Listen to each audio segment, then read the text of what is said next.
All right, the first workout we're gonna do is seated shoulder press. So the point of the seated shoulder press is that you're sitting down, straight back, you put the weights up to here, and you're just gonna extend your shoulders all the way. Keep your face trying to look straight as possible, and the weight straight over your head.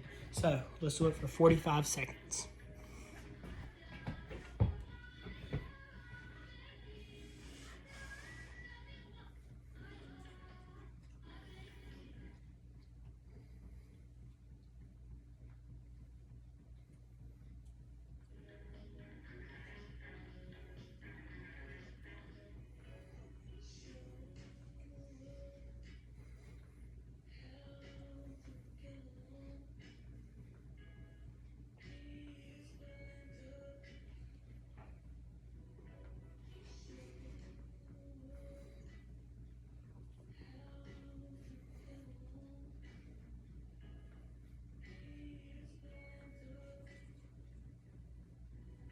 All right, from there, you have a 20-second break. You can use this break to reset, or in this break, I'm gonna show you how to do the next exercise so we can just get straight into it. All right, from there, we're gonna go straight into dumbbell flies. They're gonna work these. You wanna sit down, have the weight straight out in front of you, and you wanna go all the way out, and then as you go out, you want a slight arm bend like so. Then as you close back in, you wanna pretty much straighten the arms. So, here we go, 45 seconds, and go.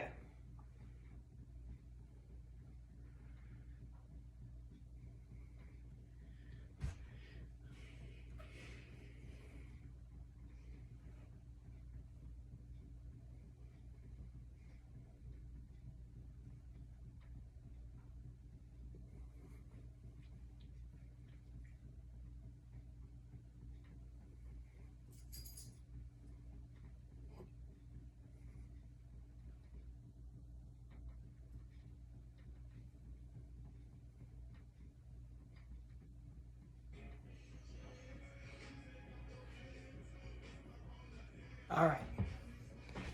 Next, we have, let me check. We have leaning reverse arm extensions. I'll show you how to do that. You want to get a good base onto the chair, a good arch in your back. You want to put the weight to about your elbow to about your hip. And what you're going to do is, from a good stance, you're going to go straight out above your head. At the halfway point, we will switch hands and we'll do it the other way. Here we go.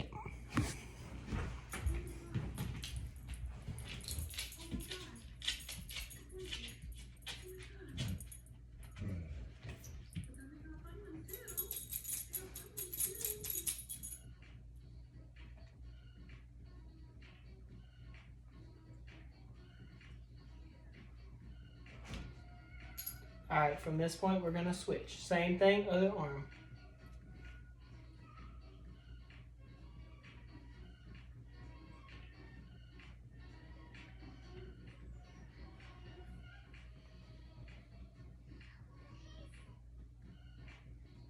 The goal is to move that elbow as little as possible and just move the forearm, working your tricep. That is time. From here, we now have little bigs, our first ab workout. The goal of a little big is you're going to lay flat on your back, knees to your chest, and you're going to extend your legs all the way out at the same time as you extend the weight, and then you pull them back in. We're going to do these for 45 seconds.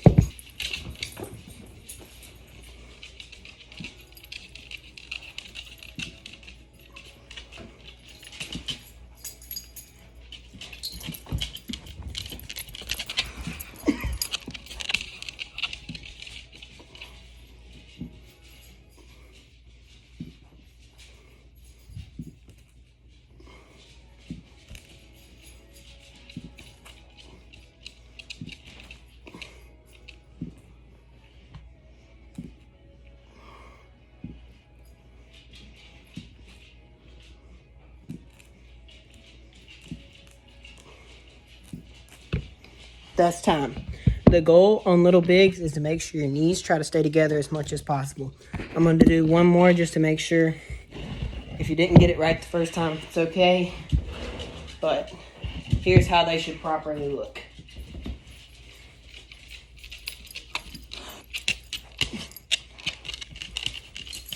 Next, similar to the extensions, we have bent over rows. It's the same exact setup. You're going to be here. You're going to have a good wide base, a good arch of the back. And from there, you're going to go here. That works your back. So you go here. You want to try to look forward, just like that. Here we go. The halfway point, we will switch arms. If you can add a little hold at the top, that would prove better. However, if you can't, that's okay too.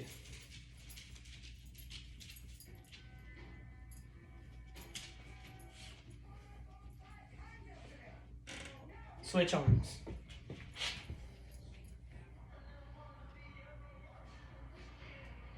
Try to bounce as little as possible. Just moving the weight up and down, working your back and your triceps.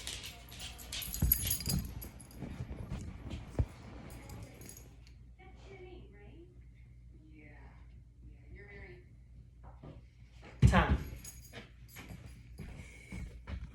Next, we have RDLs. So, to do a proper RDL, you're going to have a good knee bend about right here, and you're going to push your legs back. You're going to push your legs all the way back as you go down, just like so. Once you go past your knees, you can pull it back up. So, down, up. The best way to make sure you're getting all you can out of your RDLs is to see that you feel a little bit of a stretch out of your hamstrings, which are right here.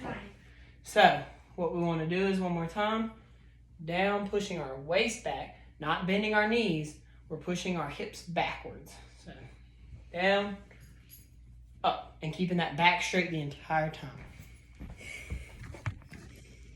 Here we go. Remember, straight back, down, up.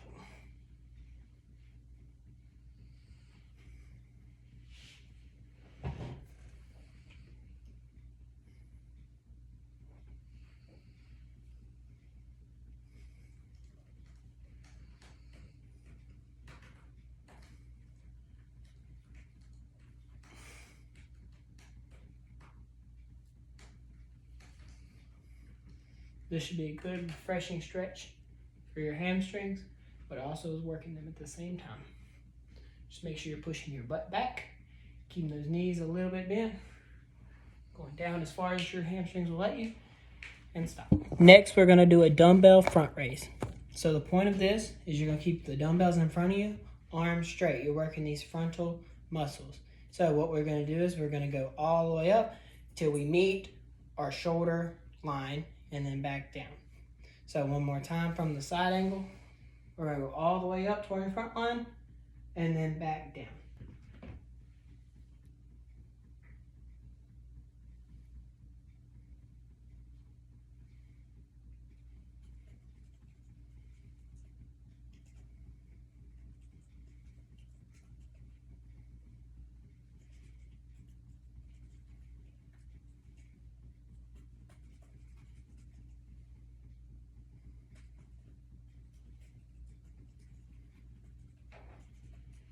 Try to do as little swinging as possible and just try to keep control of the dumbbells up and down.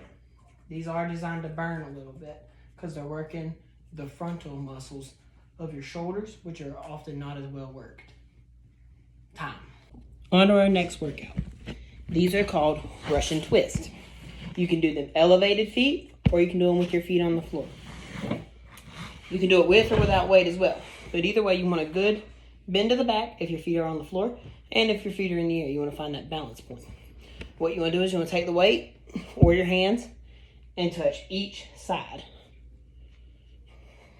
The more control you have, the more work your muscles are getting. If you do it with your hands,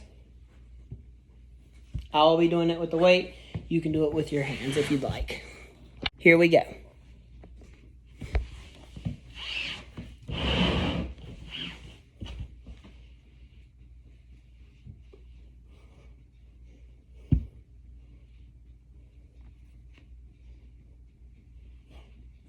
You should be feeling this in your frontal abs and your obliques, which are right here.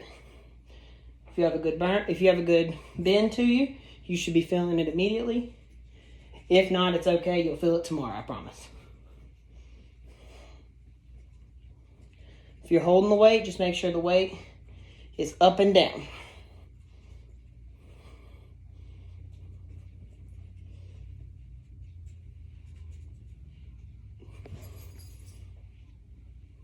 Time. Next, we have the standing dumbbell squeeze press. So what you want to do is you want to put these weights together like this. You just want to press them out. This is going to work your chest muscles. From this angle, you just want to take them, press them out. So, here we go.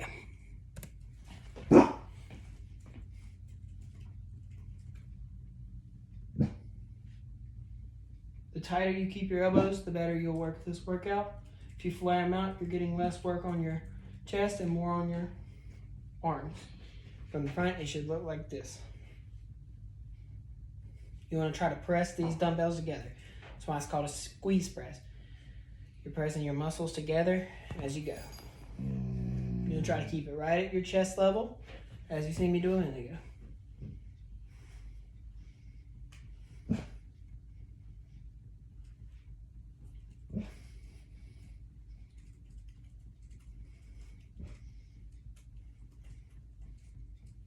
Time.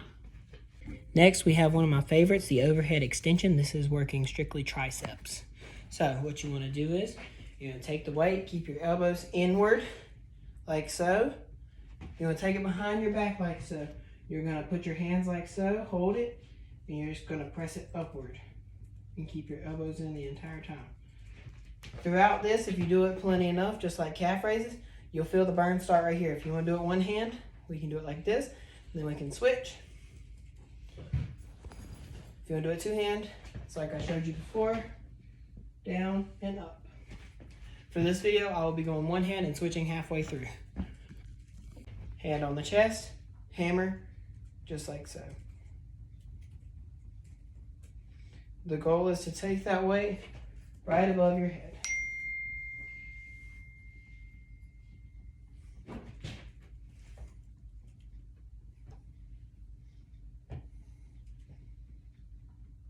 Switch.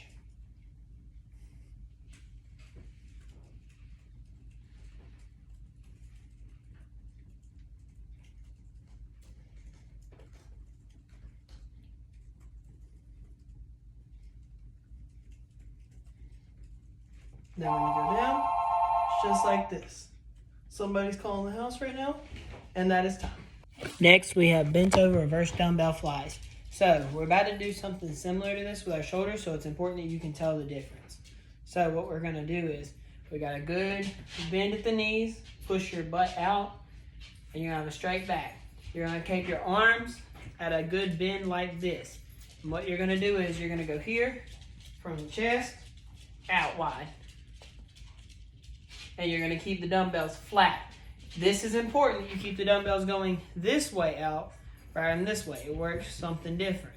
So you make sure you do it like that. Lock your shoulders, good bend, and go like that. Here we go.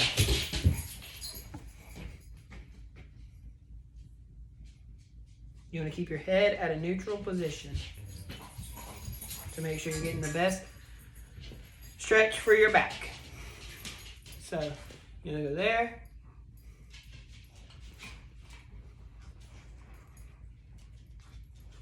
You should feel it predominantly in your back, not in your shoulders.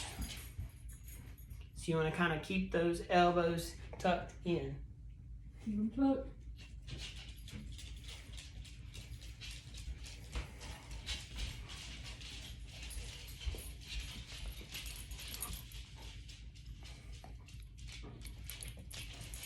For this exercise, you should be feeling the pump here and here. If you're doing it incorrectly, you'll feel it more into this section, but we're gonna work that later. All right, this next one's gonna be a little bit more difficult, but it's really gonna target those abdominals. So they're called leg raises. What you do is you put the weight straight up. From there, you do your legs all the way up to your hands and then back down. But you don't want your legs to touch the floor. So, like so is how low your legs should go.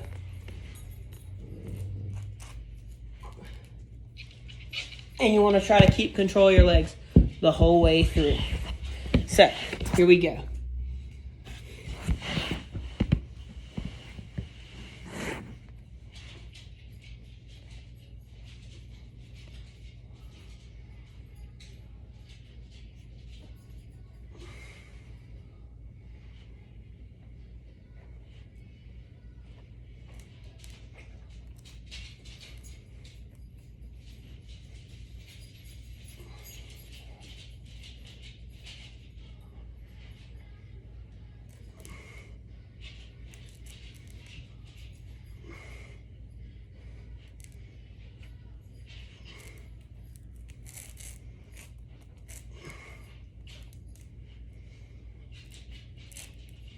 All right, there we go. Next, we have sitting squats with weights. This one will be a little bit easier as it's just like a normal squat. You want to get a good base under you, and you're just going to sit back down in the chair and then stand back up. You're going to do this to ensure you get good depth without hurting yourself. So remember, back straight the whole way down, not slouched. We're going to go like so. This will be the most difficult workout on your knee so far, but if done properly, it should not hurt your knees. So, 45 seconds. Here we go.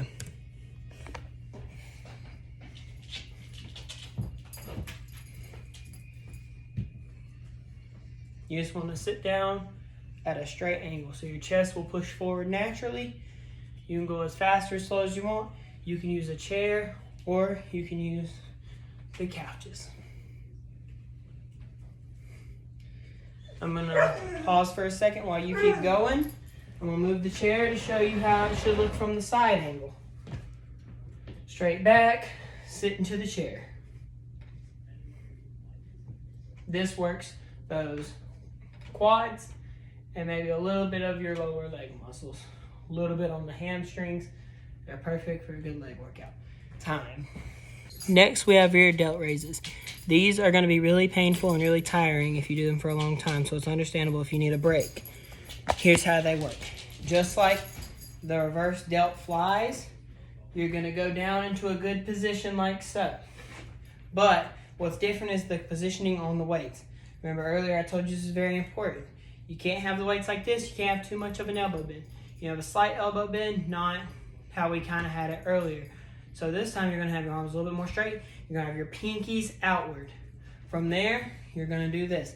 Got that good bend, straight up, straight down. You want to keep the head at a good neutral position. You can do it as fast or as slow as you want. Here it is from the side angle. Pinkies out the whole way. It's going to work those back shoulder muscles that never get touched. So, here we go.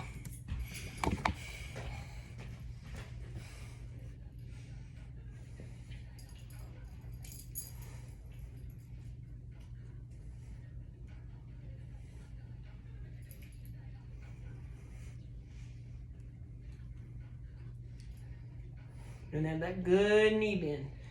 You might not be able to see it good through here, but I have a knee bend, back straight, arms going out. You should feel it in them upper traps and those back shoulder muscles.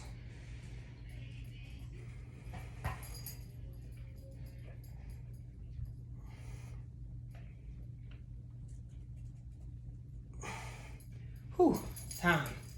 Congratulations, you finished the shoulder portion of the workout. Next, we're going to our next ab workout. It's called a solo leg extension. Just like the regular, it's going to be like this time. And once you get to a complete stop, you're going to do the next one. And you don't want that leg to touch the floor. So,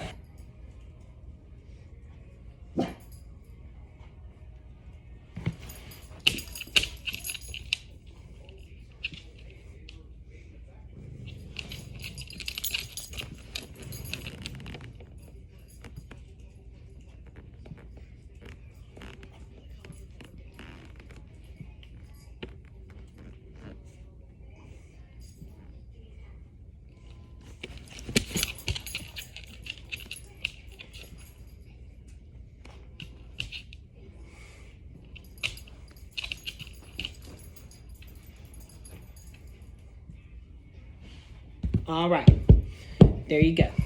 Next up, we have standing L's. So for a standing L, they're this. You're gonna start from this position with straight arms, making the L shape. You're gonna pull them out to about right behind your shoulder line. You're gonna push them back in, like so. This should work a little bit of those shoulders, but mainly it's working your chest, both of your minors and majors. So here we go.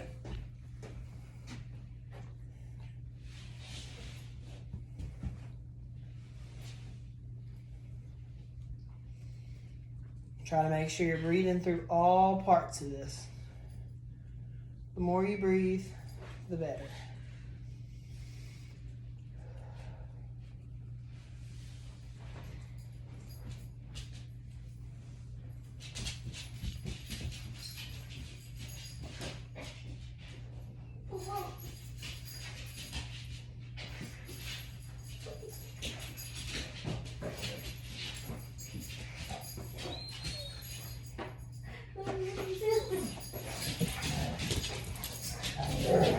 Time. Next up, we have my personal favorite, which are curls. So to do a proper curl, you need to lift the weight up to your chin and then back down. Once you get down to a stop, you will start on the next one.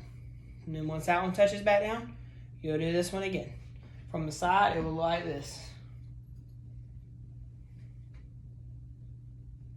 Okay, 45 seconds. Here we go.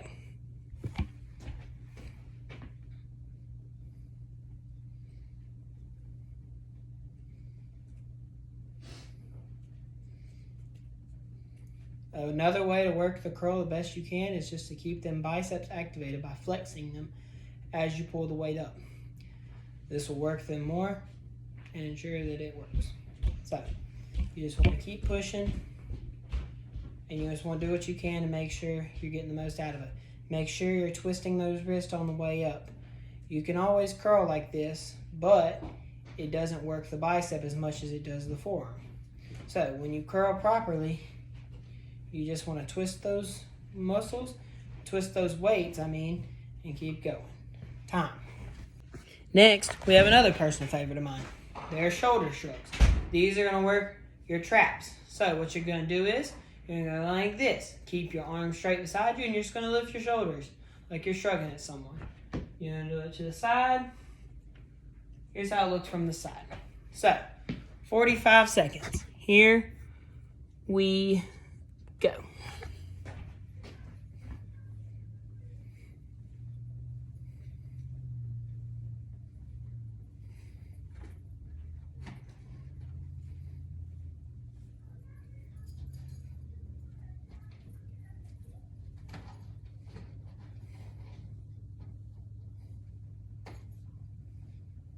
You want to try to do it all in one motion. If you want, you can roll the shoulders a little bit too, but the better workout is just lifting them and then slowly dropping them. In control the whole way, down and up. Now work the muscle the most you can. Remember, our goal is to work our muscles the best we can. So that's what we want to do. And time. Next, we have crunches. So to do a proper crunch, you're going to put your knees like so.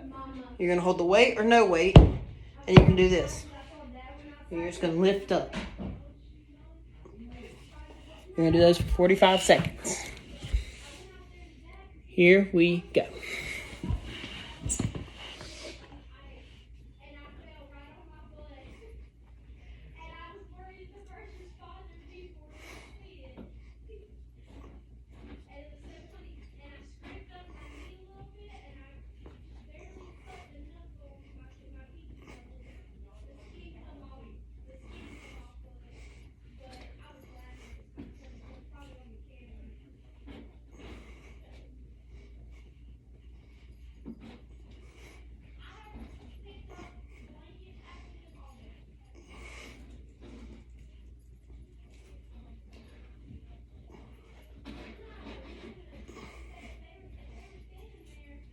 So that's time. Remember, on a curl, you might feel it in your neck. You don't want to do too much work on your neck. You want to feel it mainly in those abs.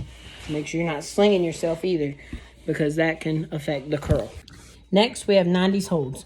These are designed to target those biceps. So we want to hold the weight at a 90-degree angle for the whole 45 seconds. No movement involved. If we want to target them a little bit more, we can hold them at a little bit lower angle and flex our biceps.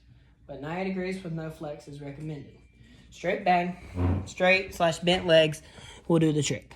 Here we go.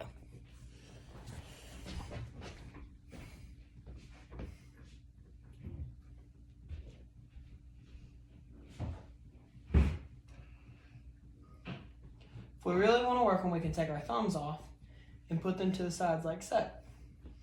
This does the best work for them, as you can feel them more without the grip. When you grip, that takes away some. When you hold flat-handed and keep your hands open, that makes you feel it in the biceps more.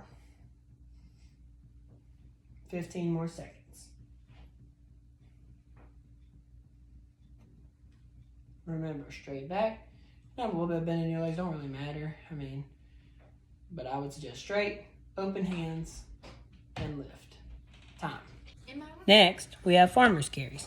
Farmer's carries are simple. You're going to put the weights flat by your sides, and you're going to walk this way. Once you get to the fireplace, you'll turn around, walk back. You're going to do that for 45 seconds. This is going to really put work on your back and your arms as you go. So, here we go. The goal of the farmer carry is to stay moving as much as possible. If the weight's too light, you can grab something a little bit heavier that may fit in your hand or a heavier weight. These workouts are designed to keep you from falling over, stabilizing your abdominals, and it works your back. To do more advanced stuff, you can go one arm.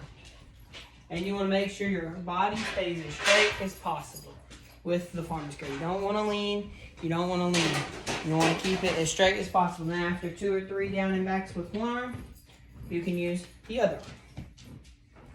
And the goal is to really work the farmer carry.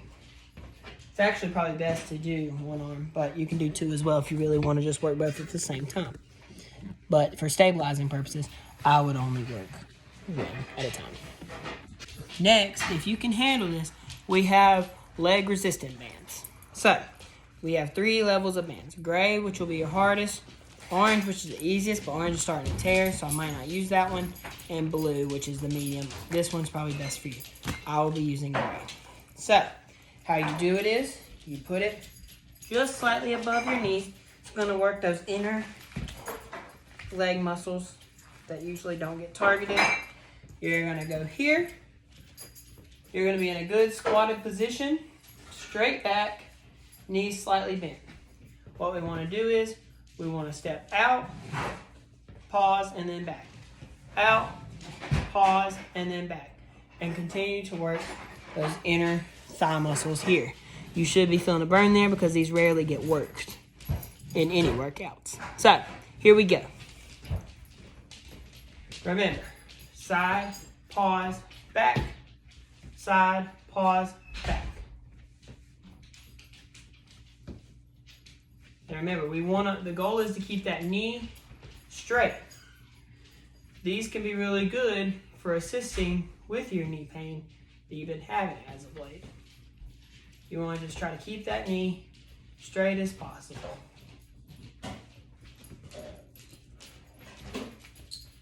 You can go with a lighter knee bend. It might do a little bit less work. The deeper you can go, the better. You can really feel it working. 4, 3, 2, 1. Time. As we near the end of our abdominal workouts and the workout in general, we have 6 inches. 6 inches are simple. You can have it with weight or no weight. What you want to do is you want to lift your feet about 6 inches off the floor and hold it for 45 seconds. So, 6 inches. Here we go. It's okay if you can't hold it for 45. This is a very difficult ab workout. What is that?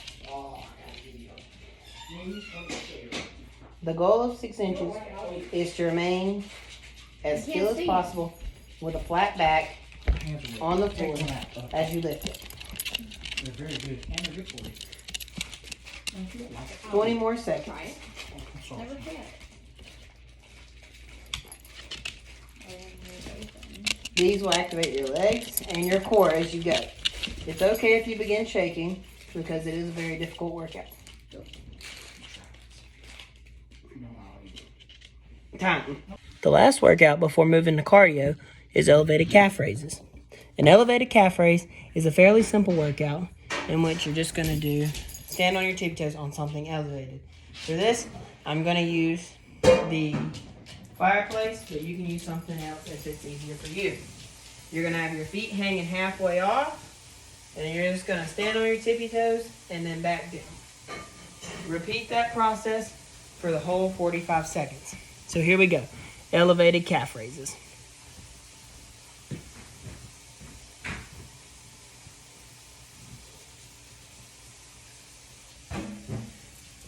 I found that it is better for the exercise if you drop a little bit lower than the elevation surface with your heels.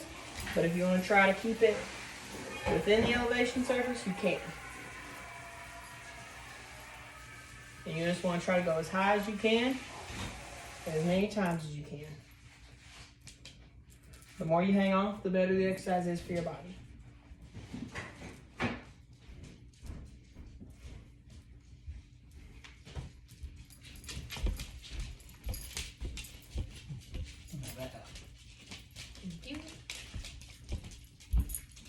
Time.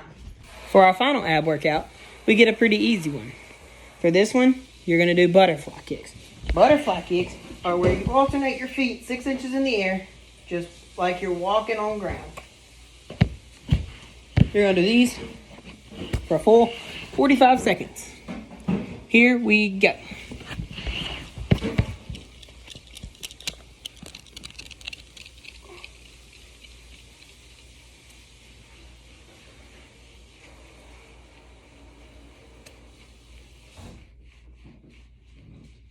Here we go. For this one, you should feel tightness in your midsection and your abdominals as you work.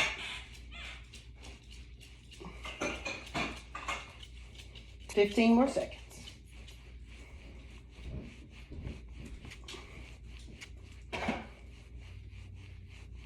You should also feel it slightly in your legs as you've held them vertical to the floor. Time. Now, we'll be moving to cardio. Each of these sections will be 1 minute long rather than what we've been doing for 45 seconds. For starters, we have waiter carries. Waiter carries are where you hold the thing, like a waiter would hold a tray, at the size of your head and walk down and back. Turn and back. If you'd like to do it around the kitchen for the 45-second period, that also works as well. I would suggest that, but I'm doing it in the thing to give a reference of how to do it. So, waiter carries. Here we go.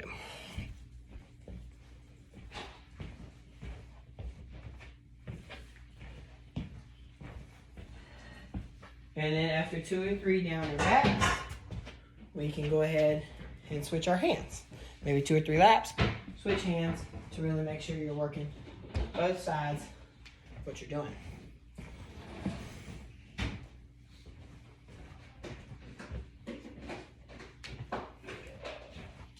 Got about 30 seconds left. I would suggest having that arm out wide as possible, making an L shape on both hands.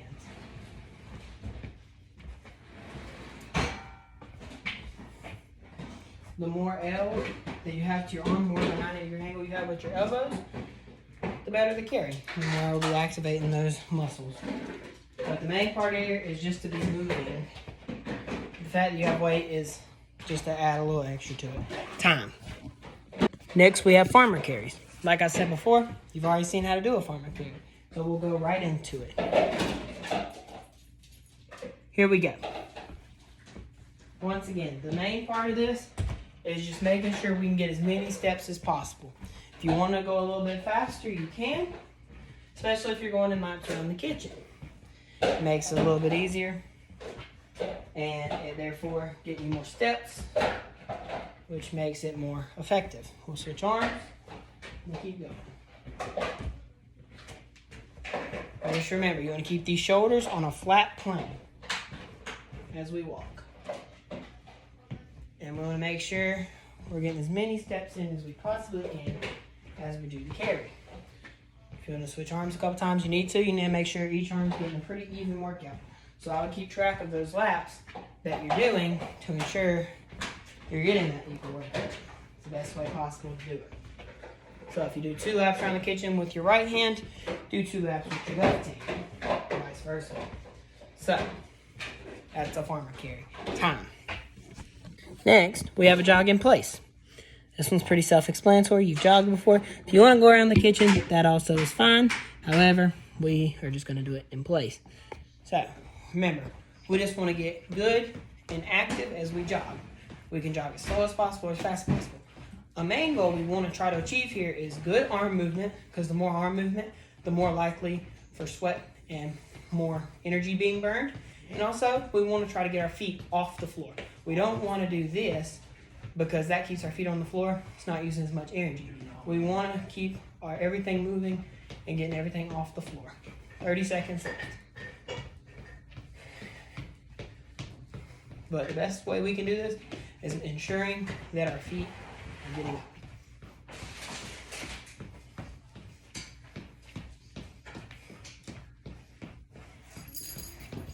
If we want to do this with weight, we also can. We can have a weight in each hand as we move. Gives us kind of a little bit more weight to it. Adds a little bit. But the best thing we can do is just stay on our toes. Time. For this next exercise, we're going to do toe taps. For this, I'm going to use a trash can. But for you, I'm going to bring home the med ball so you can use that. Basically, how a toe tap works is you're just going to... And you want to try to get as many in as you possibly can. Obviously, I'm going to go a little faster, but you can do it at your pace. But the more times you touch the top of the ball, top of the can, whatever you have, the more it's going to work, the more calories you're going to burn, the better the workout will be on your body. So, 1 minute of toe taps. Here we go. And you don't have to touch the top of the box every time, or the ball every time. It is better, but for speed purposes, if you can't, that's okay too. If you want to sit the box up, get more of a step in it, that's okay too. Just don't put too much weight on it, because obviously this is plastic. But the ball can handle as much weight as you choose to put on it. This is probably the more recommended idea if you're using the box, because you're doing more work. And you just want to get a good rhythm going, as if you're really running in place. This is getting those knees up, activated, and but for your purpose, with a bad knee, you can use it sideways, or you can just slow it down some. It's the same either way. It's working the same way.